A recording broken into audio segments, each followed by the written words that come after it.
দেখুন সুজি রস বড়া বানানোর জন্য আমি গ্যাসে একটা কড়া বসিয়ে নিয়েছি। কড়ার মধ্যে দিয়ে দিচ্ছি 2 চামচ পরিমাণ ঘি। এবার এর মধ্যে দিয়ে দিচ্ছি আমি 1 কাপ মতো সুজি। সুজির পরিমাণটা আপনারা কম বেশি করতে পারেন, যে কোনো একটা মেজারমেন্ট করে নেবেন। আমি এখানে 1 কাপ মতো দিয়েছি। একটু ভেজে নেব লো টু মিডিয়াম আঁচে। এবার এর মধ্যে আমি দিয়ে দেব দুধ 1 কাপ। জল দিয়েও বানাতে পারেন, কিন্তু দুধ দিলে স্বাদ ভালো হবে। এবার আমি দুধটা একটু একটু করে দেব আর সুজিটা নাড়াতে থাকবো। ক্রমাগত নাড়াতে হবে যাতে দোলা পেকে না যায়।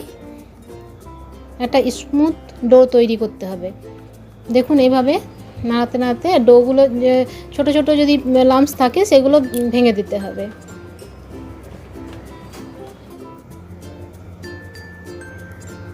দেখুন সুজিটা মোটামুটি সেদ্ধ হয়ে গেছে, অনেকটা ঠিক হয়ে এসছে। এবার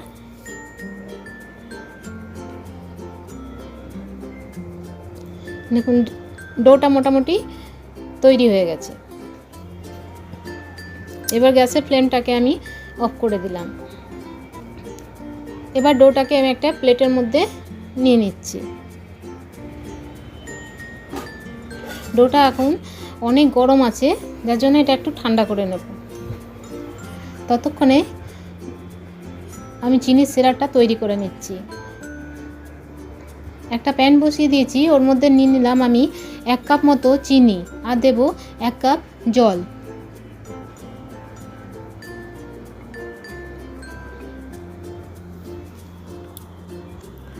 চিনিটা গলে যাওয়া পর্যন্ত অপেক্ষা করব।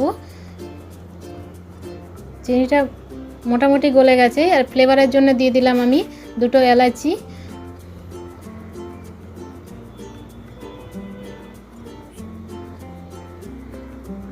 চিনিটা গলেও গেছে এবং চিনির সিরাপটা ফুটে উঠেছে। চিনির সিরাপটা একটু চিপচিপে হলেই হবে, খুব বেশি কড়া পাকের দরকার নেই। 1 তার বা 2 তার কোনো কিছুরই দরকার নেই, শুধুমাত্র একটু চিপচিপে হলেই হবে, মধুর মতো। চিনির সিরাপটা তৈরি হয়ে গেছে, এটা নামিয়ে দিলাম। ডোটা আমার ঠান্ডা হয়ে গেছে। এবারে হাত দিয়ে ভালোভাবে একটু মথে নিচ্ছি।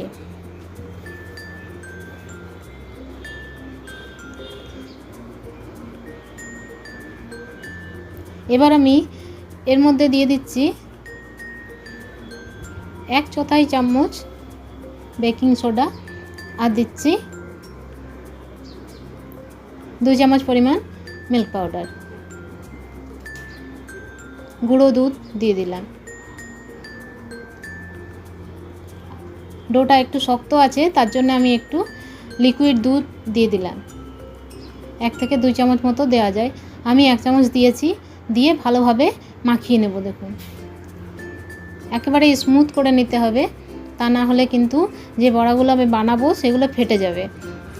সেজন্য একটু ভালোভাবে মাখাতে হবে।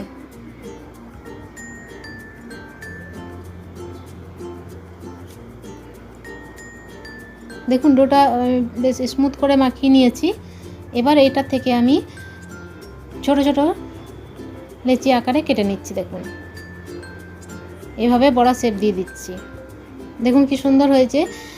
ডোটা আপনাদের তৈরি হয়েছে কি না এই সময় আপনি বুঝতে পারবেন। যদি ফেটে যায় তাহলে আপনাকে আরেকটুখানি মাখিয়ে নিতে হবে। দেখুন সুন্দর তৈরি হয়েছে।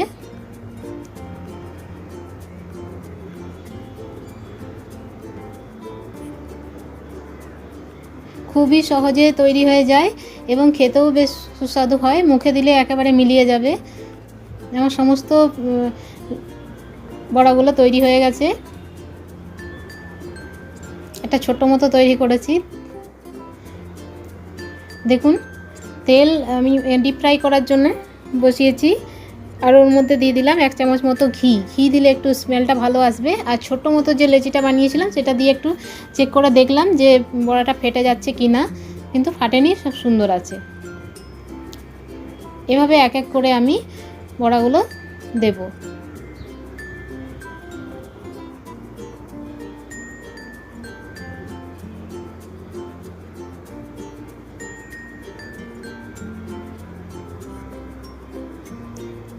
5 থেকে 6টা বড়া একবারে আমি ভাজছি। এবার একটা ছামতা দিয়ে আমি তেলটা একটু উপর থেকে ছড়িয়ে দিচ্ছি। এই প্রসেসটা কিন্তু খুব সাবধানে করতে হবে, কারণ উপরে যদি ছামতাটা লেগে যায় তাহলে বড়ার শেপ নষ্ট হয়ে যেতে পারে। দেখুন বড়াগুলো নিচে থেকে বেশ ব্রাউন কালার হয়ে গেছে। এবার এক এক করে আমি পাল্টে নিচ্ছি। কি সুন্দর দেখাচ্ছে দেখুন। ভাজগুলো কিন্তু খুব সাবধানে করতে হবে, তা না হলে ভেঙে যেতে পারে।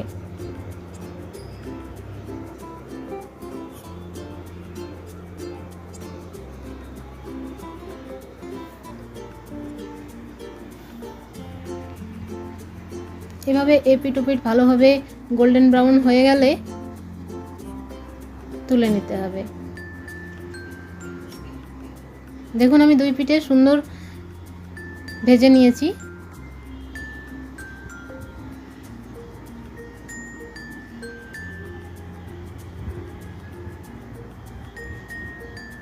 এবার আমি এগুলো এক এক করে তুলে নিচ্ছি। তুলে চিনির সিরাপের মধ্যে দিয়ে দেব। চিনির সিরাপটা যেন হালকা একটু গরম থাকে, কুসুম গরম।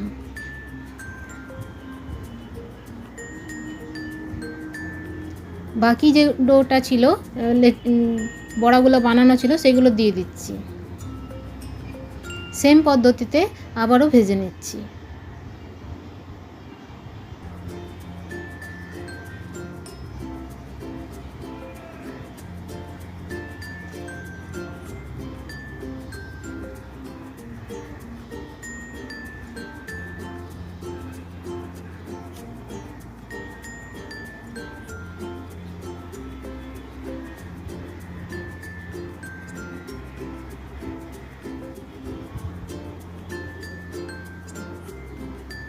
দেখুন সুন্দর হয়ে গেছে। এগুলো তুলে নিচ্ছি। এগুলো চিনি রসের মধ্যে দিয়ে দিচ্ছি। কিন্তু প্রথম ব্যাচে যেগুলো দিয়েছিলাম বেশিক্ষণ কিন্তু রাখা যাবে না, তাহলে সমস্ত শিরাটা শুষে নেবে এবং অনেক বড় হয়ে যাবে, তোলা যাবে না। আমার এই রেসিপিটা কেমন লাগলো আপনাদের অবশ্যই কমেন্ট করে জানাবেন। আর আমার চ্যানেলটাকে লাইক করবেন, শেয়ার করবেন, সাবস্ক্রাইব করবেন। ধন্যবাদ।